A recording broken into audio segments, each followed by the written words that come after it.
వృషా హి వృషభో విష్ణుర్వృషపర్వా వృషోదరః వద్దనో వర్ధమానశ్చ వివిక్త శృతి సాగరః. అర్థం: ప్రపంచంలో సమస్తం నశించినా ధర్మం నిలబడుతుంది. నిలబెట్టడం ధర్మం యొక్క లక్షణం. మంచి మంచి కోరికలను నెరవేర్చి మంచిని వర్షించడం ధర్మం చేసే పుణ్యకార్యం. ధర్మం అహోరాత్రాలు కర్మాన్ని సాధించిన చోట వృషభ రూపంలో విచ్చేసి ధర్మ సంస్థాపనకు కంకణం కట్టుకొని నిలబడి ఉంటాడు విష్ణుమూర్తి. ధర్మమే వృషభంలోని కాంతి. కాంతిని వర్షించడమే శ్రీకాంతుని నిత్యకృత్యం. ధర్మం వర్షించిన ప్రతి దినం అతనికి పర్వదినం. విరాట్ పురుషుని విశాల కాయంలోని ప్రతి భాగం ధర్మరసంతో నిండి ఉంది. అతని కడుపులో ధర్మం కూడుకొని ఉంటుంది.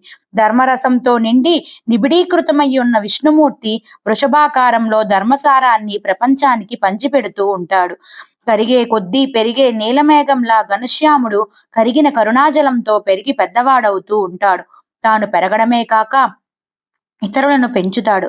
కరగడం పెరగడం అతనికి సరదా. ఇలా ప్రపంచంతో కలిసిమెలిసి కరుగుతూ పెరుగుతూ తిరుగుతున్నప్పటికీ అతనికి ఏకాంతం అంటే ఎక్కడలేని మమకారం.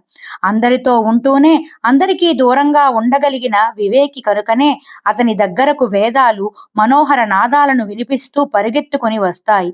మందంగా, మధురంగా, మృదులంగా, సరళంగా నినదించే వేద నదులు ఆ రత్నాకరుణ్ణి వెతుక్కుంటూ పొంగి పొరలి ఉత్సాహంతో అతని ఒడిలో ఇమిడిపోతాయి.